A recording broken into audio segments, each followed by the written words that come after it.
Thank you all so much for joining us on this spring Friday afternoon for a conversation with Emily Hilliard at the Virginia Festival of the Book. My name is Katie Clune. I'm director of the Virginia Folklife Program and state folklorist for Virginia. Just about a year in, and in order to help us keep this amazing festival free, I just encourage you to consider donating so that we can continue keeping it going on many years to come. I believe this is the 29th festival year. Pretty amazing institution. So excuse me, but my introduction might be a little bit long, but it's worth it, so just bear with me. I have a lot of respect for the woman sitting next to me. So I'm especially pleased to introduce folklorist and author Emily Hilliard. Not only is she a colleague and someone whose work I admire, but she's also a friend and a fellow UNC Tar Heel. She has her master's in folklore from UNC Chapel Hill, BA in English and French from the University of Michigan, and her book, Making Our Future, Visionary Folklore and Everyday Culture in Appalachia, draws on her work as West Virginia's first state folklorist for 6 years between 2015 and 2021. In 2021, she received an Archie Green Fellowship from the Library of Congress's American Folklife Center to document rural mail carriers in Appalachia. And Emily has worked for cultural heritage and traditional arts institutions, including Smithsonian Folkways Records, the National Council for Traditional Arts, and Maryland Traditions. She's not only a stellar folklorist, but also a talented writer, musician, and a media producer. She co-founded the feminist record label Spinster in 2018. Maybe she'll tell you about the name. I've long admired her drive to produce excellent work true to herself and to her interests, and the quality, depth, and breadth of her work inspires me and many others in our field to pursue a similar level of excellence. We both found our way to the Smithsonian Center for Folklife and Cultural Heritage and had sometimes overlapping circles while we lived in Washington, D.C. So indulge me in telling just a short story. When I was considering going to get my master's in folklore at UNC, I was working at the Textile Museum in D.C. I called Emily, who had just gone through the program, and asked her some advice. You know, should I do this? Is it worth it? What was your experience like? And I remember she very bluntly and honestly told me, you know what, the job you have now is pretty darn good for what you can expect to come out with after the program. But I ignored her and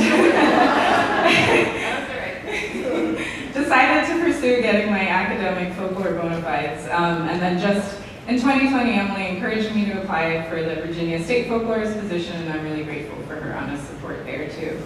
So she is now working as program director for folk and traditional arts at Mid-Atlantic Arts, where she manages the Central Appalachia Living Traditions program. Virginia Folklife is a partner to that, so we've been working together the last year, and I've really enjoyed that.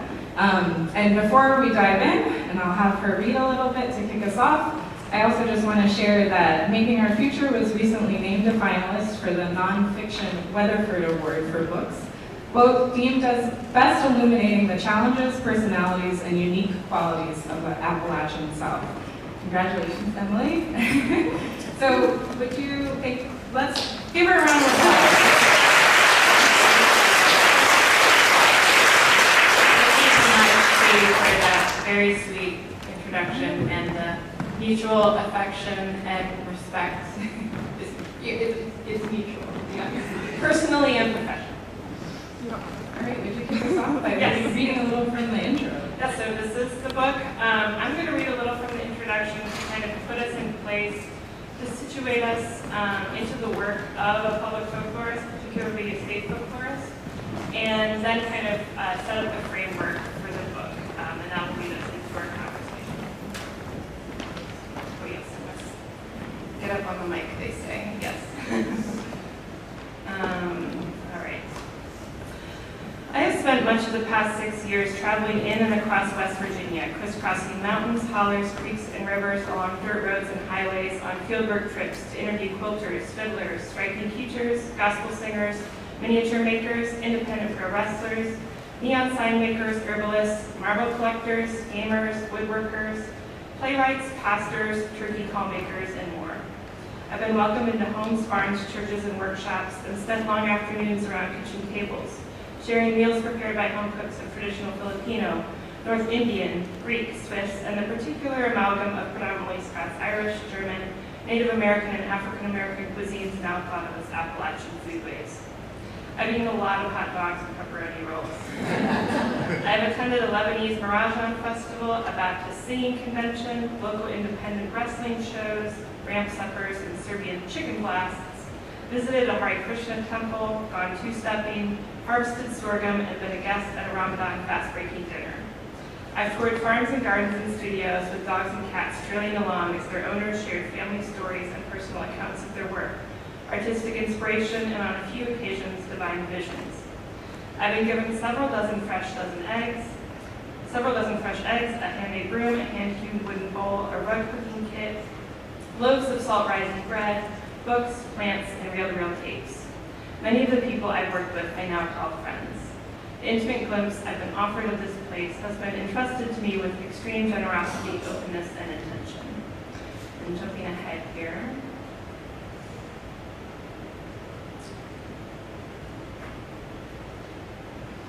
Folklorist Henry Glassy writes, "Tradition is the creation of the future out of the past. Contemporary communities are the change agents of this creation, molding culture out of the past and pushing it into the future. Making our future, visionary folklore and everyday culture in Appalachia dwells in the space between, the space of today, taking into account the current cultural and economic factors that influence how individuals and communities transmit and reshape West Virginia's diverse and varied folk life out of yesterday and into tomorrow, and revealing the power and possibility within that remaking. Folklore is a unifying concept that puts various cultural forms in conversation and asks us to identify the through lines across them, consider how each is part of the aesthetics of everyday life, and highlight how those forms are acted on and shaped by collectivities.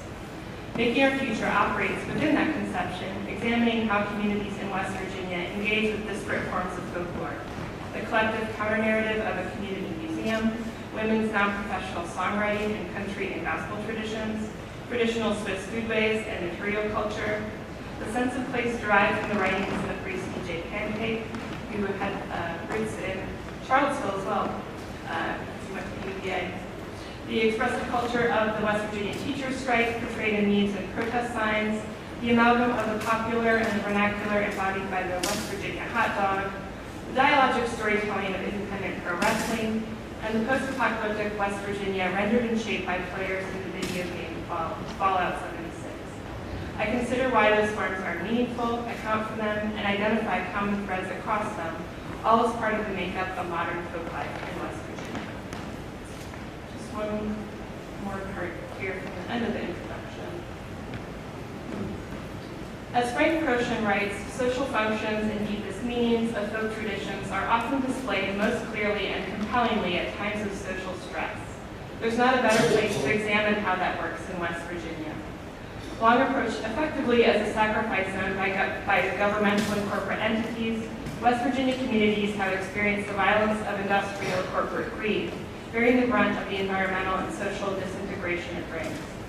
The localities, groups, and social networks that live here have adapted and reformed in response through outright rejections of austerity, perpetual performances of counter-narratives, and gatherings around expressive culture. These expressions, which bolster community identity and affirm shared values, can be a powerful tool in collective struggle. The challenges West Virginia faces are not unique to the state. Environmental hazards and climate change, post-industrial fallout, a disintegrating social safety net, loss of land and community, corporate malfeasance, structural racism, and a widening gap between the rich and poor are structural problems faced by the entire country. Their impact can just be more glaringly obvious in Appalachia. What I hope this book reveals is not only the power, but also the possibility of folk life, as well as communities and cultural workers' engagement with it, not merely as a source of counteractive resistance, but also as a productive, creative, and visionary force. Thank you. So I don't know if you quite caught it, but in that sort of middle passage, she was listing out the 8 chapters and 8 communities she digs in deeper with to sort of make the arguments in this book. And I'm gonna, in a moment, ask her to dig in a little deeper to 2 foodways examples. But before that, I wonder if you could just introduce us to sort of how you approach working with communities to tell stories from their traditions that they choose to evolve and maintain. Yeah, so I think we were both trained in collaborative ethnographic methodology. So that's a way of approaching field work that is pretty different from a journalistic approach. So when I work with communities or an artist, I approach the interview as a conversation between two equals who are experts in their own experience. And that's kind of trying to get past and do something different than the hierarchical version of fieldwork that used to happen in anthropology and in folklore. And I don't come in with like a script of the questions I'm going to be asking. I have an idea of what I want to talk about, and the person that I'm interviewing, I'm sure, does as well. And listening very closely for what they want to talk about, where there's passion and excitement, and we'll go in that direction. And the conversation is kind of mutually shaped as we move through it.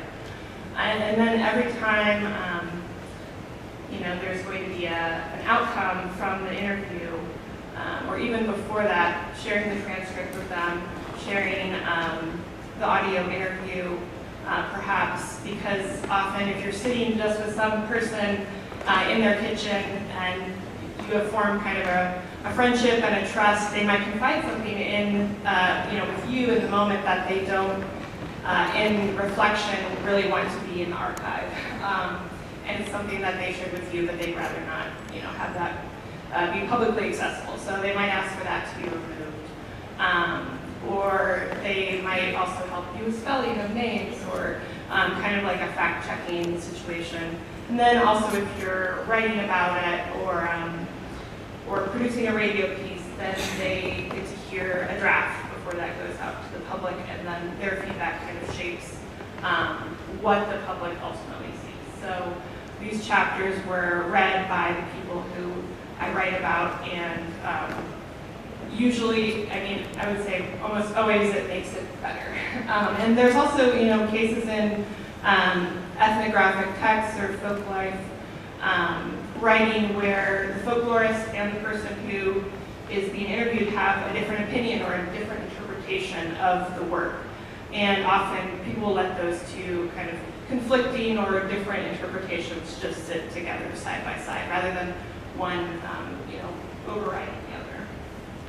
I liked when you wrote about, often when someone in a position like ours talks with someone who's, extremely knowledgeable in a tradition that has been practicing for years and years, sometimes our questions, no doubt we start with simple questions, and they can come off sometimes as like maybe even kind of ignorant compared to the level of expertise of the people we're speaking with. But I appreciated Emily writes eloquently about how those sort of early foundational, very simplistic questions help build kind of shared understanding and different interpretations of the subject at hand. So one of your chapters, I'm going to pop a question to you. One of your chapters talks about the professional wrestling community in West Virginia? Mm-hmm. Okay. It's like a local professional wrestling community, so it's not really televised usually, maybe on like community television. And were any of those folks surprised that a folklorist wanted to talk to them and that you saw folklore in professional wrestling? And maybe explain us briefly how? Actually, what I found really exciting and kind of incredible is that so many of the people I talked to before I would even use this term, or maybe I hadn't even thought of it in this way, but I interviewed one professional wrestler, Richie Acevedo, who wrestles as a Cuban assassin. His father was a Cuban assassin, and he's the Cuban assassin too. And he said, when I was a kid, I wanted to be an astronaut or an artist, but I ended up a storyteller. And so a lot of these wrestlers identify as storytellers in their community, and a lot of the places that it happens are pretty small towns where the closest movie theater might be 100 miles away. So everyone goes to these wrestling matches, and it's family friendly if you can handle the violence. They're not allowed to use profanity. And, you know, it's this kind of dialogic, the community is responding to the wrestling as it's happening, and the wrestlers are kind of changing the way that they're carrying out the narrative based on the audience response. So it really is this kind of like vernacular theater. So I think when I explain folk life, and I think this is true for a lot of the people we work with, once you explain kind of your vision of folk life, people get it because it's part of their everyday life. Usually people are excited to talk to you about something they care deeply about, and you listen to deeply in exchange.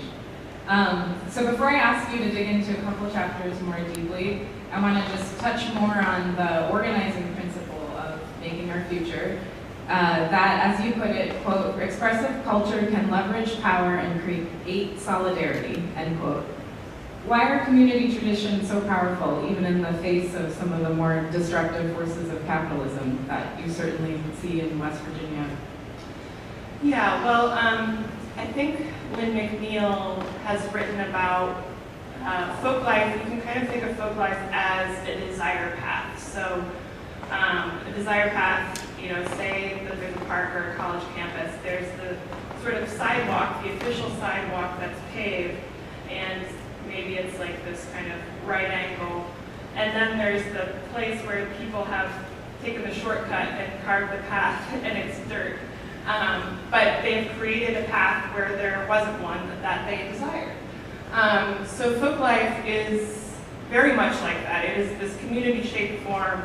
And often, I think with the communities I was working with in West Virginia, I found that these traditions were often in resistance of, or to create something where there was not a community structure before. So West Virginia is losing population faster than any other state. And there are a lot of other forces that are acting on communities there. So communities are using folk life traditions in response. So the wrestling show, for example, is one way that there's very few other places for communities to gather. But they come together around wrestling. And then I think maybe like most overtly, the West Virginia teachers strike. So one of my chapters is on the 2018 strike. And I'm really looking at the expressive culture of the strike. So teachers, of course, are amazing at making signs, protest signs. Their bulletin board experience. Yeah, used to make bulletin boards. And so there were all these creative signs that were citing like Star Wars or the state's labor history. So signs that said, "I'm the daughter of Mother Jones," or that referenced Hazel Dickens lyrics. And I'm thinking about the ways that that expression, that creative expression, was actually a way of forming solidarity and worker power. So a lot of the teachers had like subject-specific signs. So math teachers had signs that said like, "This doesn't add up," or like, "Look at the science," PEIA, which was the state-sponsored insurance.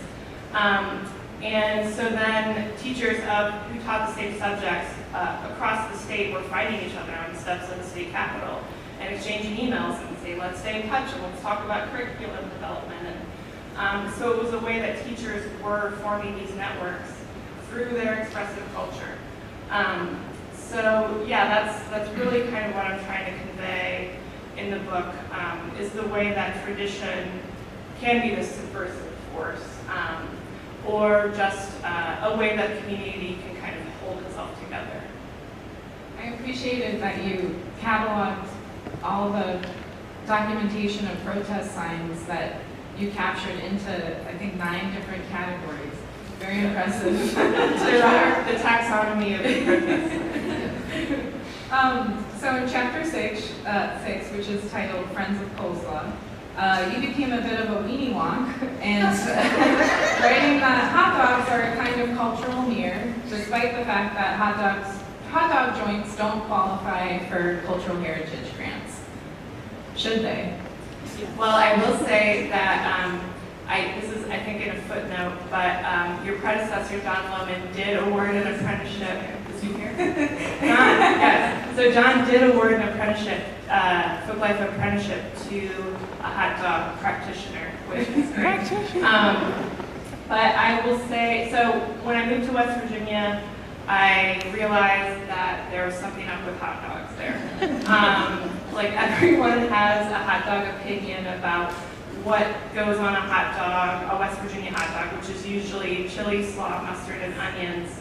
But there's a slaw line that runs through the state that's sort of like this Mason-Dixon of condiments. That like above the line, you can't really get slaw at any hot dog joint. So that was the thing, and then people had these just strong preferences for where you could get a hot dog. And so my friend, our mutual friend Emily Hilliard, and I went on a hot dog tour to do some participant observation and taste testing. But then we also, I started looking at historical newspapers of like what was the first mention of hot dog in a newspaper in the state of West Virginia, and I think the first one was maybe a Wienerwurst in the late 1800s.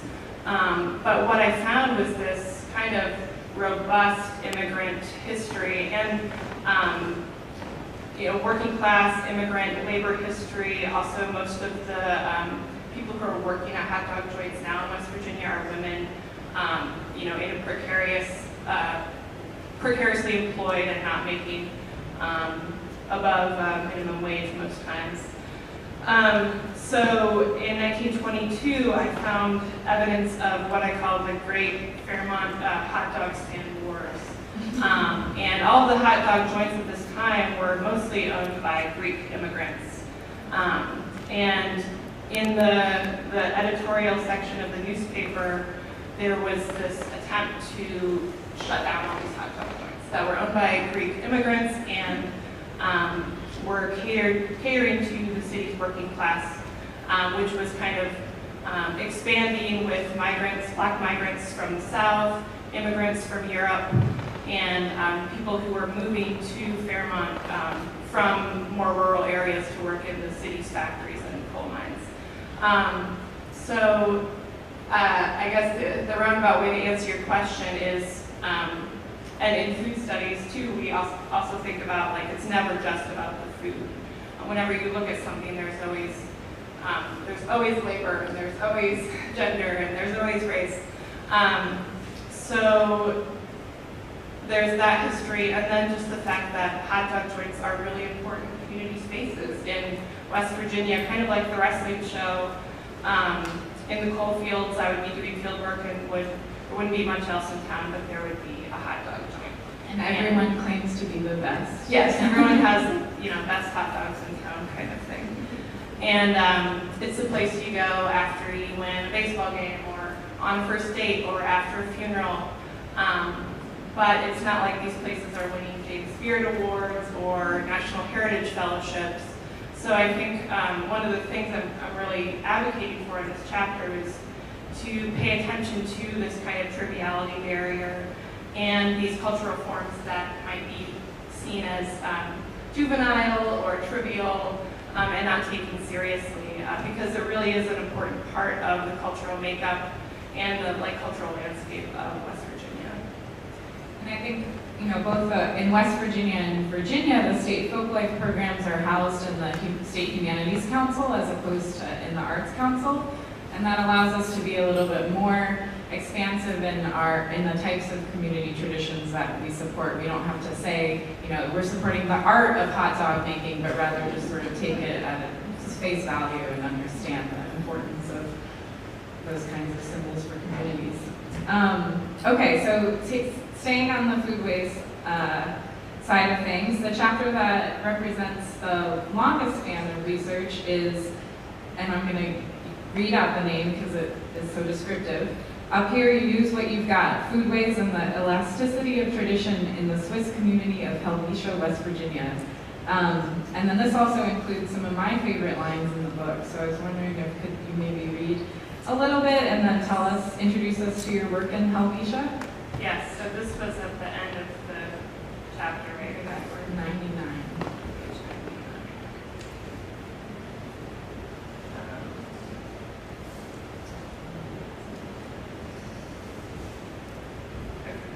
traditions are elastic.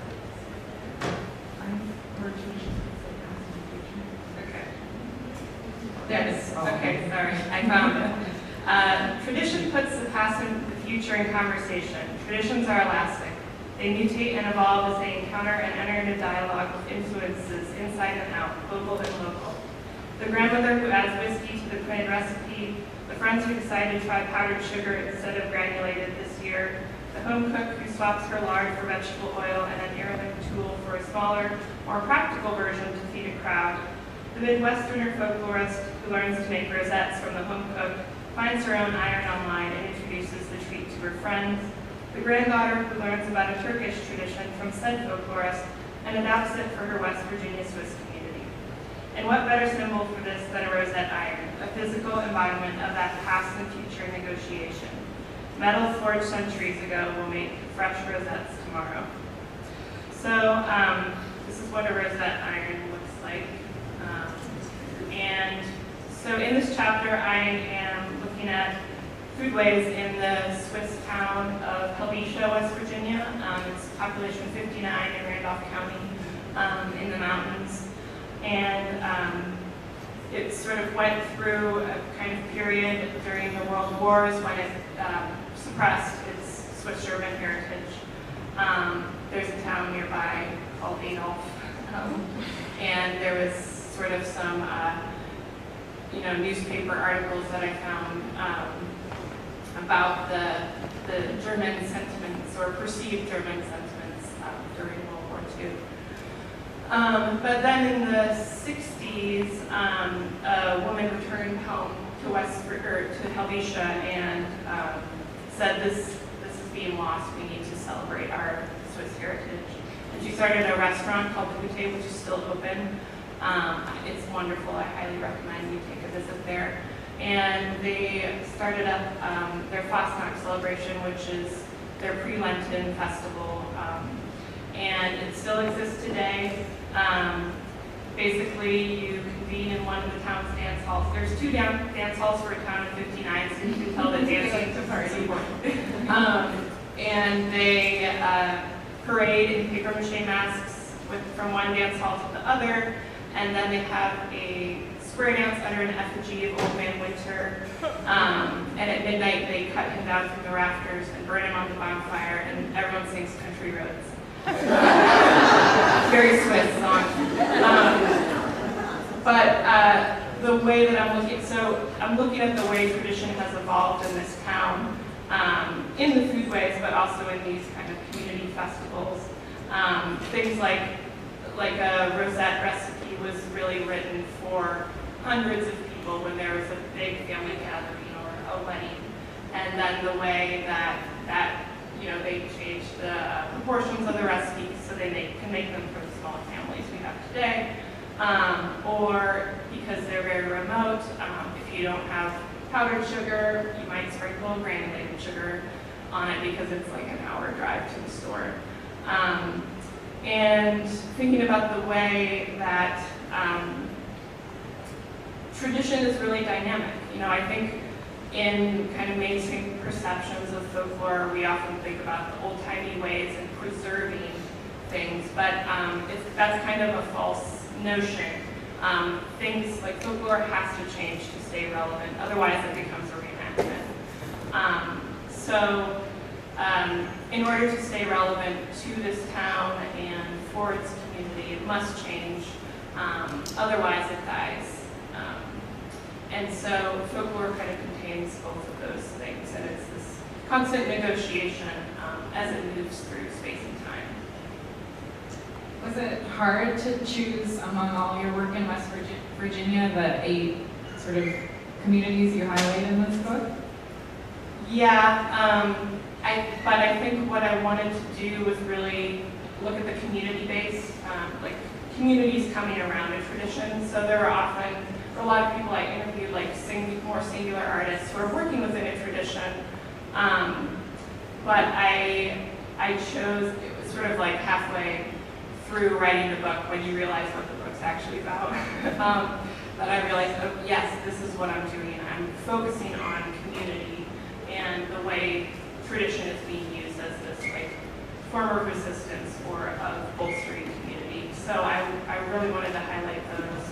And then I know, like, something we were hoping to talk about too is, you know, what got left on the cutting room floor.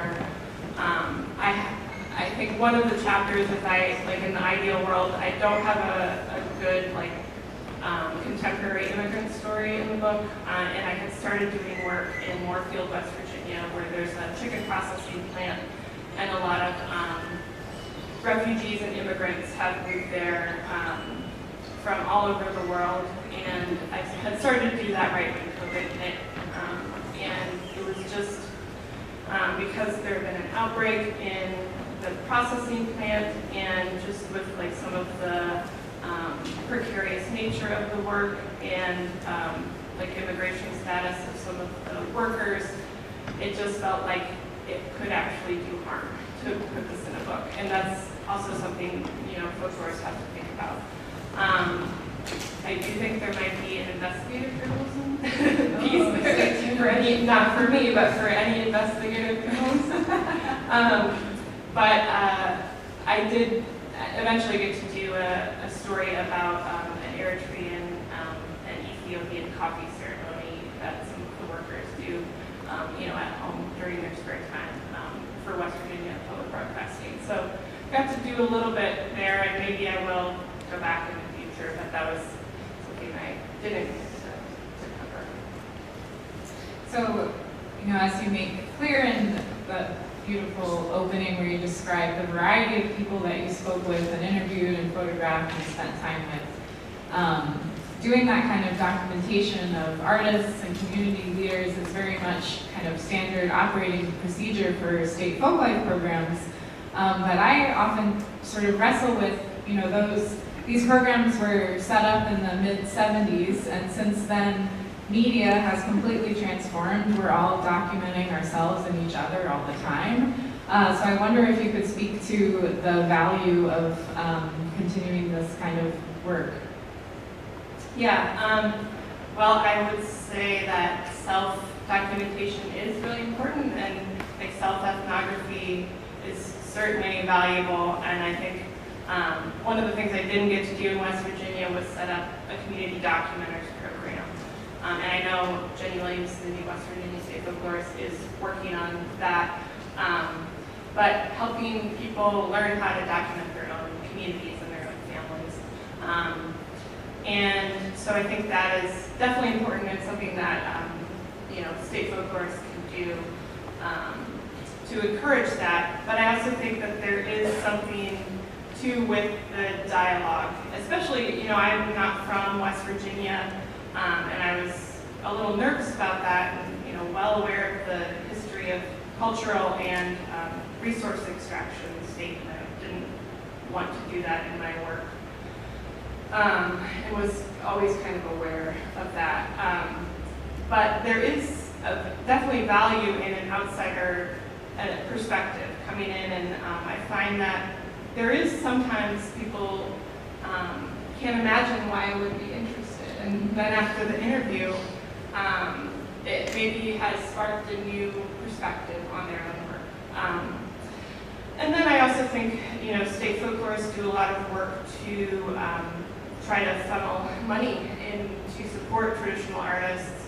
Also setting up archives and making sure that these materials are, you know, preserved and housed so that they can be accessed by the public in perpetuity.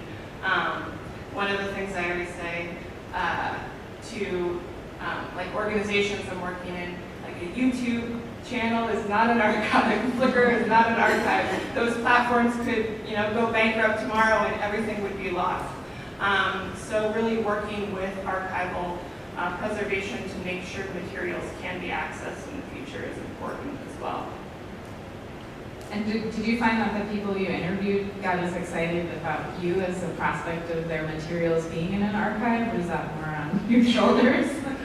Yeah, I mean, yes and no. I think there's the idea that their grandchild could go and access this in the future. For some people, it makes them nervous. Yeah. And when I was doing the Archie Green project, and it's going in the Library of Congress, people took that very seriously, and some wrote out statements before I arrived because there was this weight to the interview or the work. So sometimes that can even be a barrier. But yeah, I think people, it almost makes, or it kind of can bring value to work as well. I think I'm going to ask you just one or two more questions and then open it up to wider conversation. So your book makes a case for rethinking the institution of public folklore, specifically what kind of support people in positions like ours can get out the door to support these living traditions. And you ask, quote, "What must we fight for in the present so that future communities may retain their sovereignty and agency over how their traditions are transmitted?" Sorry, that was terrible.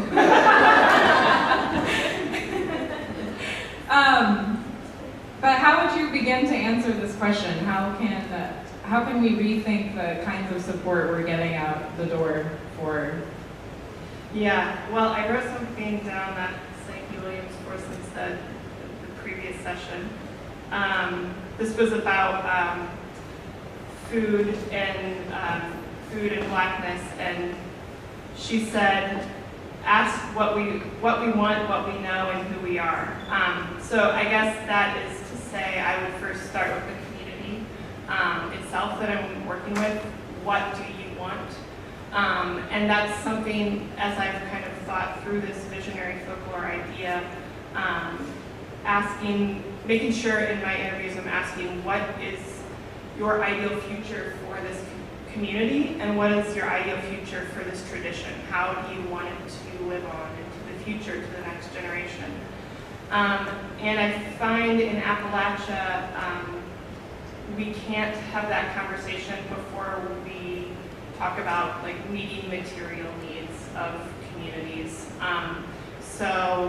And that's something I learned from communities I work with too, like the Scots Run community museum that's in the first chapter. They've outlined this beautiful vision for what they want to see in their town, which is a historic coal camp community, multiracial historic coal camp community that farm security administration photographers documented in the 1930s.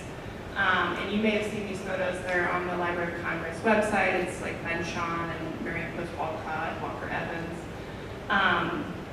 But in their vision, they have this kind of beautiful statement of affordable housing and vibrant businesses and a creek that doesn't flood, and also we can practice our art forms, our music.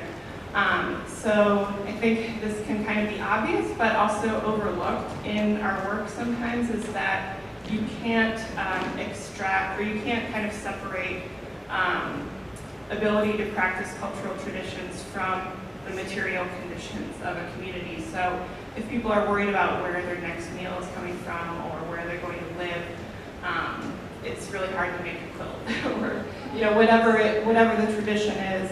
At the same time, tradition persists, and you see ways with the flooding in eastern Kentucky that mutual aid networks were forming, and people are setting up ways to preserve that quilt that was damaged by floodwaters.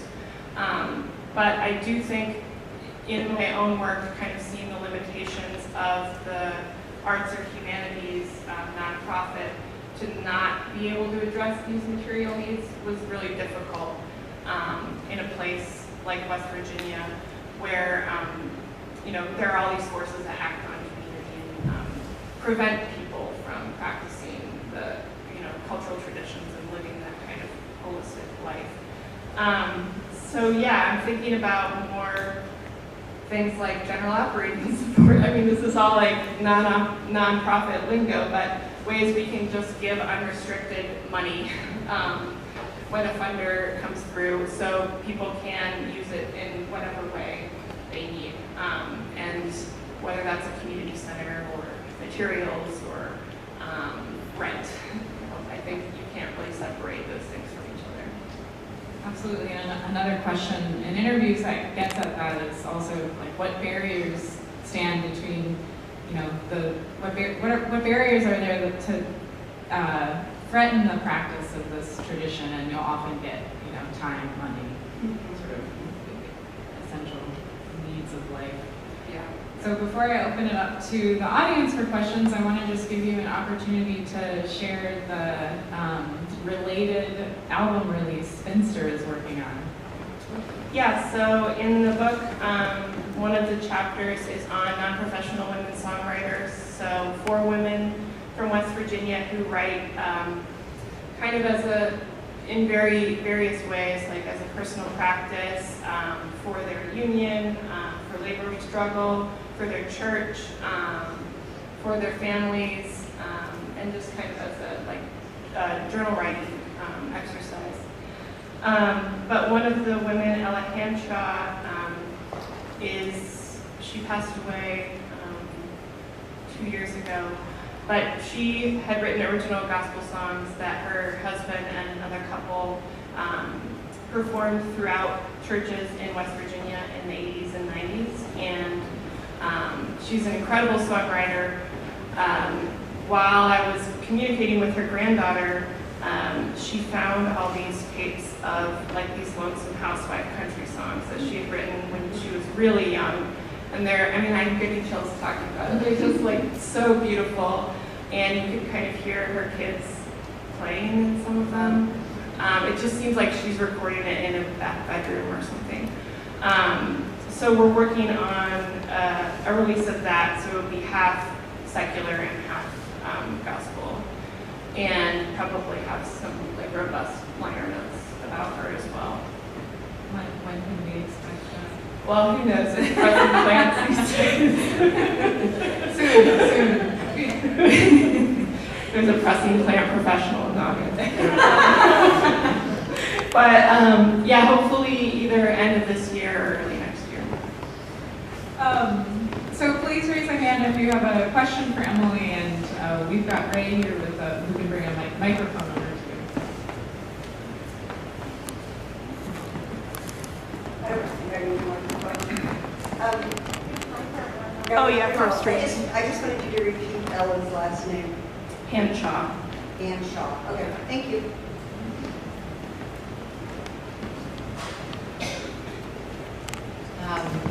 Emily, such interesting work. Thank you. What happened to you after the hot dog journey? Was that okay? How did you do? A lot of salad. So on the hot dog journey, we ended up cutting these hot dogs in half, or even maybe in fourths, with a pocket knife, which Emily Wallace illustrates in the first version of the essay that came out. But yes, it took a few days, but I think I got back on my feet. I sacrificed my body for research. Very noble. And a follow-up question to that, are you able to say now that you're no longer in the state of West Virginia what your favorite kind of hot dog configuration is? Well, I have to say, so I grew up in Indiana, about 2 hours from Chicago, and the Chicago dog, Yes. it's my favorite, I have to say. I do love a West Virginia hot dog, but those sport peppers, the poppy seed bun, nothing like that. Yes, the full beef, Indiana beef, yes.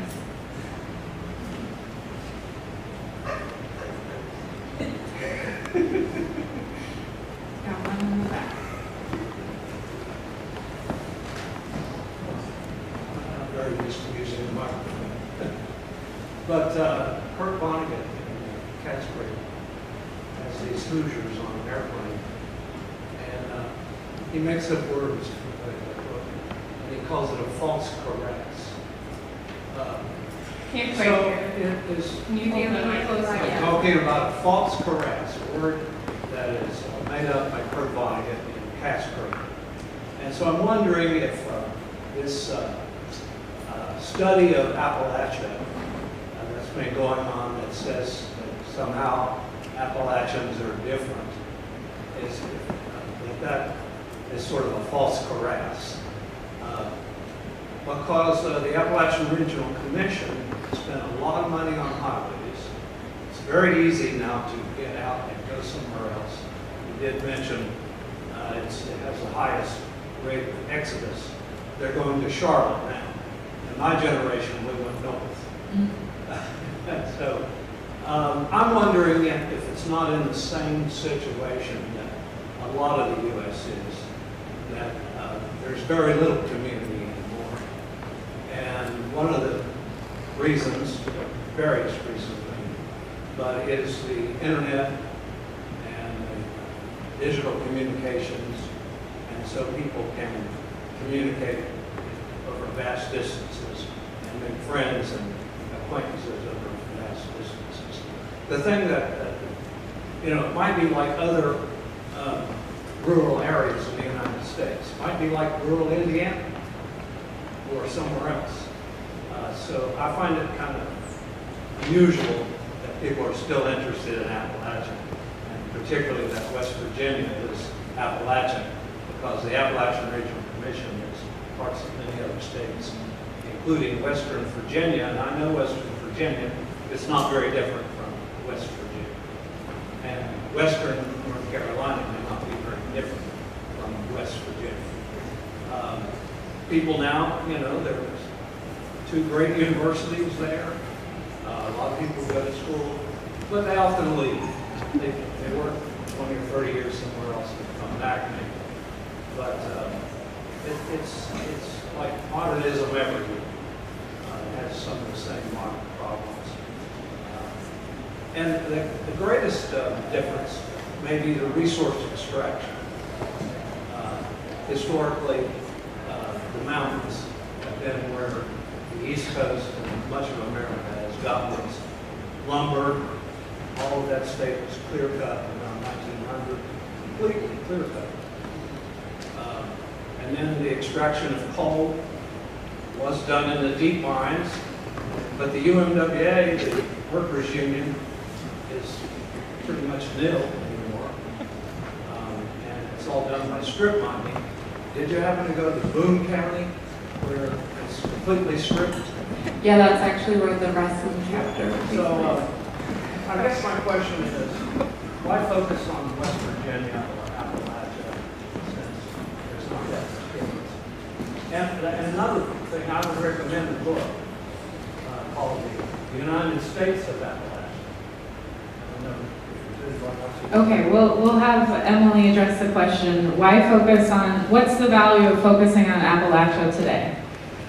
Yeah, well, I think like the part I read in the introduction, I say sort of both things, and I think you can almost read them as contradictory, but they're not. So I think like West Virginia has bore the brunt of these capitalist systems of extraction, of privatization, of austerity. But at the same time, these are American problems. So it's not like the rest of the country doesn't face these as well. They just can be more obvious, and their impacts can be more like heavily felt in a place like West Virginia. And yeah, so I think it's kind of both things. I think we are hopefully at a place where we know that Appalachians are not, different in these ways than the rest of America. But at the same time, the more you zoom in on a place, any place, the more regional differences you will see. So even in like West Virginia, the hot dog phenomenon is not so much a thing in the eastern panhandle, because it really was like tied to labor, like industrialized labor, so coal and factories, and because it was cheap for workers, and tied to like these immigration patterns. So in the whole of America, the more you zoom in, the more like differences you will see regionally and locally. Does anybody else have a question?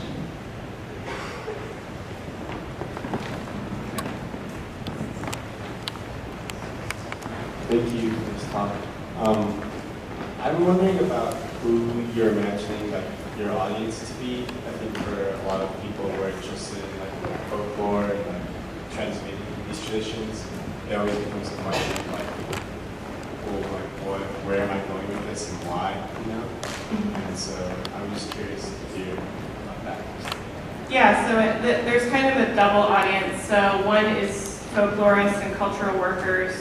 It's kind of making an intervention of like, we need to pay more attention to these like material needs and things like hot dogs that are precarious that might slip through the cracks.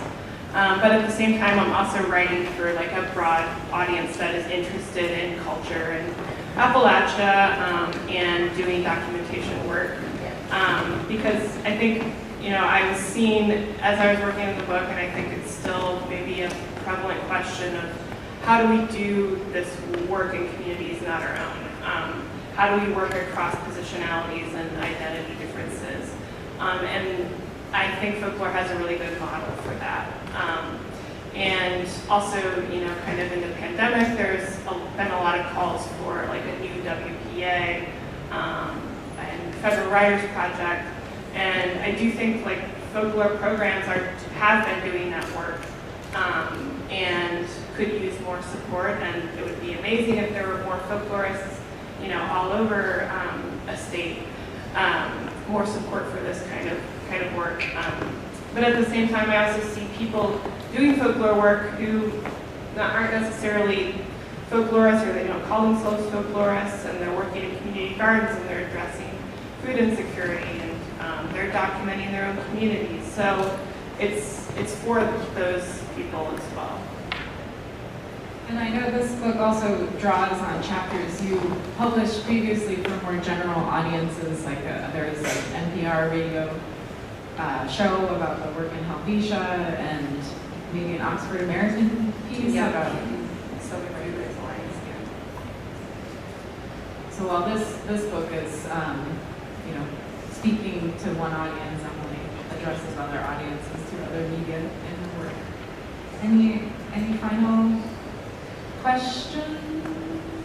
Reaching the end.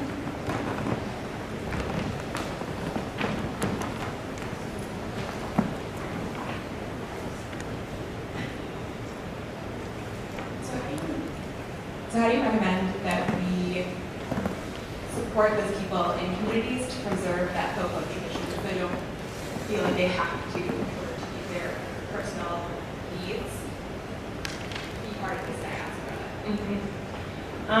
Well, I would say to probably start in your own community and look at the people who are doing this work. And sometimes it can be very visible, and sometimes it's not so visible. So, like as a folklorist, when I maybe start in a place, I would have like a public interest meeting, you know, see who shows up and ask people what are the important cultural traditions in your community. Where do people gather around community? What are the community spaces? What are the resource gaps? What are the needs?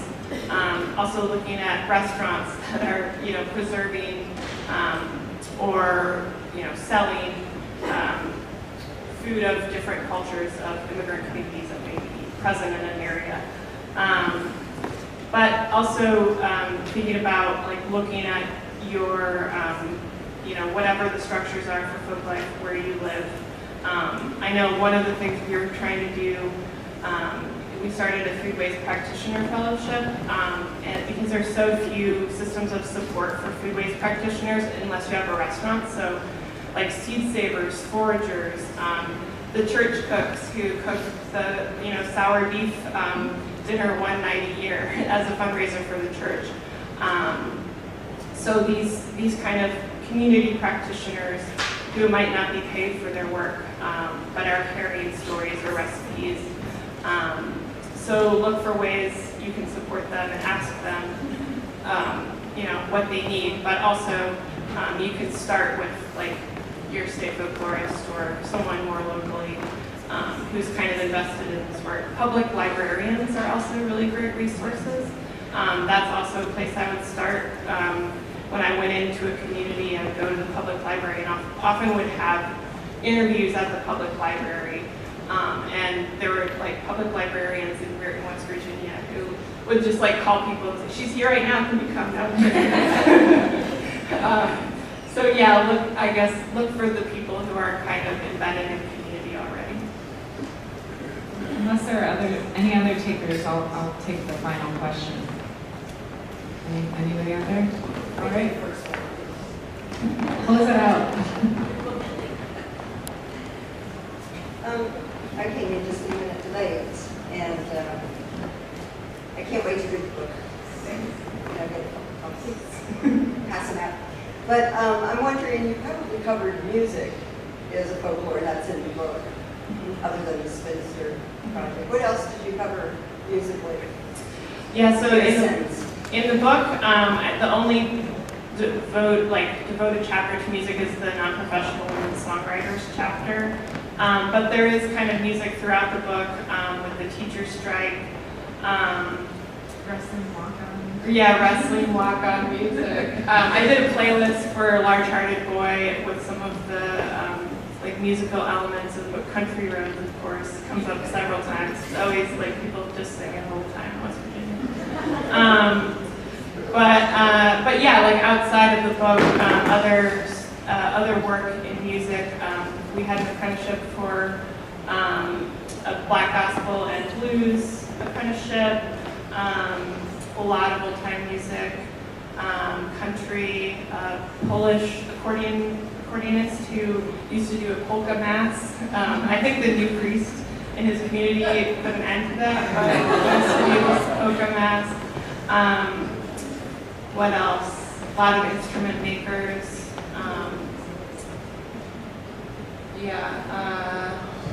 Croatian musician. A lot of the kind of like immigrant music in the northern panhandle, and a lot of those folks are connected to like communities in Pittsburgh or in Ohio, where there's bigger cities like Greek dance. Yeah. Thank you, everybody. And if you have any other questions, we'll both be hanging around. Making Our Future is for sale in this room over here, and Emily will be signing copies in this room over here. And let's give big thanks to the Jefferson School for hosting us in this beautiful room.